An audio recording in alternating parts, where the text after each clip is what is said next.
આજનો આ વિડીયો ચાલુ કરો ને એના પહેલા મારે તમને એક ક્વેશ્ચન પૂછવો છે. કાલે સવારે નહાતી વખતે કે કપડાં બદલતી વખતે તમને બ્રેસ્ટમાં એવું લાગે કે તમને ગાંઠ છે, તો તમને એવું જ થશે ને કે આ તો કેન્સરની ગાંઠ હશે. તો તરત જ ગૂગલ સર્ચ ચાલુ કરી દશો અને 5 મિનિટમાં તો સ્ટેજ 4 કેન્સર ડાયગ્નોઝ પણ કરી લેશો. બટ આજે હું તમને એક મહત્વની વાત સમજાવવા જઈ રહ્યું છું કે બ્રેસ્ટમાં થતી તમામ ગાંઠો કેન્સરની જ ગાંઠ હોય એવું બિલકુલ જ નથી હોતું. હા, આ સાચું જ છે, પણ એ વાત પણ સાચી છે કે દરેક ગાંઠને ઇગ્નોર પણ ના કરવી જોઈએ અને આ બંને વસ્તુનું બેલેન્સ સમજવું એટલે જ અવેરનેસ. ચાલો આપણે આજે એક રિયલ લાગતી સ્ટોરી વિશે વાત કરીએ. એક 29 યરની ફિમેલ જસ્ટ હમણાં એન્ગેજમેન્ટ થઈ છે અને મારી પાસે આંખોમાં ડર સાથે આવે છે કે મેડમ મને એવું લાગે છે કે મારા બ્રેસ્ટમાં કેન્સરની ગાંઠ છે. અને એની આંખમાં એટલો બધો ડર હતો, એને ફ્યુચરની એટલી બધી ચિંતા થતી હતી કે આ કેન્સરની ગાંઠ નીકળશે તો હું આને કેવી રીતે ટેકલ કરીશ. મેં ક્લિનિકલ એક્ઝામિનેશન કર્યું, સોનોગ્રાફી કરાવી અને રિપોર્ટ હતો ફાઇબ્રોએડિનોમા, એક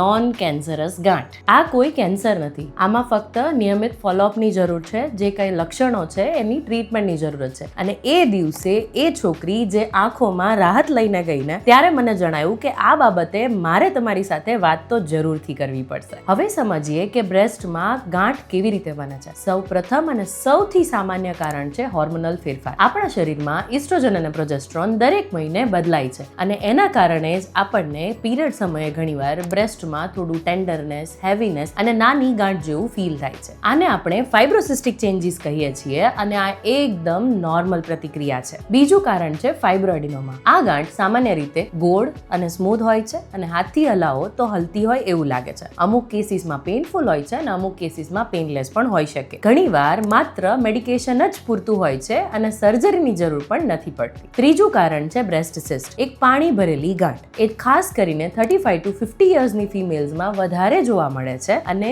પીરિયડ્સ પહેલા કદાચ મોટી લાગે અને પછી નાની થઈ જાય છે. સોનોગ્રાફીથી આપણને તરત ખબર પડી જાય છે કે આ સિસ્ટ છે કે સોલિડ ગાંઠ. ચોથું કારણ છે ઇન્ફેક્શન. ખાસ કરીને ડિલિવરી પછી બ્રેસ્ટ ફીડિંગ ફિમેલ્સમાં વધારે જોવા મળે છે અને એના લક્ષણો હોય છે કે બ્રેસ્ટમાં રેડનેસ થઈ જાય છે, પેઇન થાય છે, હેવીનેસ થાય છે. અને આ કેન્સર નથી, આને આપણે એન્ટીબાયોટિકથી સરખું કરી શકીએ છીએ. હવે મહત્વની વાત કે કેન્સરની ગાંઠ કેવી રીતે ઓળખાય. સો કેન્સરની ગાંઠ જનરલી હાર્ડ હોય છે, અનિયમિત આકાર એટલે કે ઇરેગ્યુલર શેપની હોય છે અને આસપાસના સ્નાયુ સાથે ચોટેલી હોય છે. ઘણીવાર દુખાવો પણ નથી હોતો, સાથે સ્કિન ઉપર ડિમ્પલ કે સંતરાની જેવી ખરબચડી ચામડી પણ હોય છે. નિપલ અંદરની તરફ દબાઈ જાય છે, નિપલમાંથી બ્લીડિંગ થાય છે, એવા લક્ષણો પણ હોઈ શકે છે. પણ યાદ રાખજો, આ એક સામાન્ય લક્ષણો છે, આ કોઈ વર્ડિક્ટ નથી, એટલે આપણને ટેસ્ટ કરાવ્યા પછી જ કન્ફર્મ થાય. ઘણા લોકો એવું માને છે કે જો દુખતું હોય ને તો કેન્સર ના હોય અને ન દુખતું હોય તો જ કેન્સર હોય, પણ આ એક ખોટી માન્યતા છે. બધાનું બોડી દર વખતે અલગ અલગ રીતે બિહેવ કરે છે, એટલે કોઈ એક ધારણાને લઈને આપણે ડિસિઝન્સ ક્યારેય ના લેવા જોઈએ. હવે વાત કરીએ એક અગત્યની હેબિટ, સેલ્ફ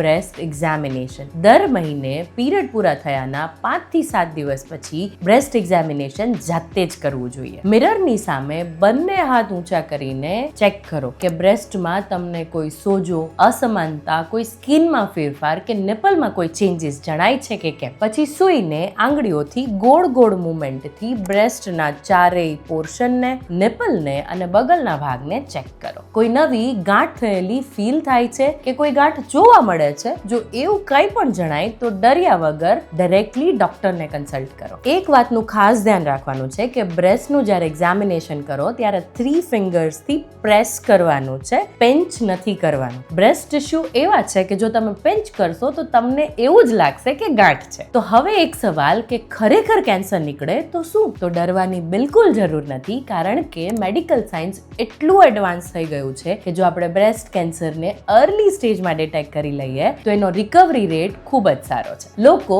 પ્રિવેન્ટ થાય છે અને ઘણા બધા લોકો પ્રિવેન્ટ થયા પણ છે અને એમાંથી ઘણી બધી સ્ત્રીઓ સંપૂર્ણ નોર્મલ જીવન પણ જીવે છે. એટલે વહેલી તપાસ એ જ વધુ સલામતી. તો હવે ઘણા લોકો કહેશે કે અમારા પરિવારમાં તો કોઈને ક્યારેય બ્રેસ્ટ કેન્સર થયું જ નથી. એમને એવું લાગે છે કે એમને ફેમિલીમાં કેન્સર નથી થયું તો એમને પણ નહીં થાય. તો એવું બિલકુલ નથી હોતું. ફેમિલી હિસ્ટ્રી રિસ્ક વધારશે, પણ તેના વગર પણ કેન્સર તો થઈ જ શકે. અને કેટલાક કેસોમાં તો 40 વર્ષથી નાની ઉંમરમાં પણ કેન્સર જોવામાં આવ્યું છે. એટલે ઉંમર અને પરિવારને ધ્યાનમાં લો, પણ વહેમ ન પાડો. હવે મહત્વની વાત, મેમોગ્રાફી. બ્રેસ્ટ કેન્સરને શરૂઆતના સ્ટેજમાં જ પકડવા માટે મેમોગ્રાફીનો યુઝ કરવામાં આવે છે. જો ફેમિલી હિસ્ટ્રી હોય તો ડોક્ટરની સલાહથી તમે મેમોગ્રાફી 35 યરની એજ પછી પણ ચાલુ કરી શકો. મેમોગ્રાફી ઘણીવાર એવી નાની ગાંઠ પણ પકડી લે છે કે જે હાથના એક્ઝામિનેશનમાં તો ફીલ પણ ના થાય, અને એવું કશું જણાય તો તમે ગાયનેકને મળી શકો. અને હવે ફાઇનલ વર્ડિક્ટ, દરેક ગાંઠ કેન્સર નથી, પણ દરેક ગાંઠની તપાસ જરૂરી છે. અને આ એક લાઈન તમારી આસપાસની ઘણી બધી સ્ત્રીઓનો ડર દૂર કરી શકે છે. અને છેલ્લે હું ખાસ કહીશ કે ઘણી બધી સ્ત્રીઓ શરમ,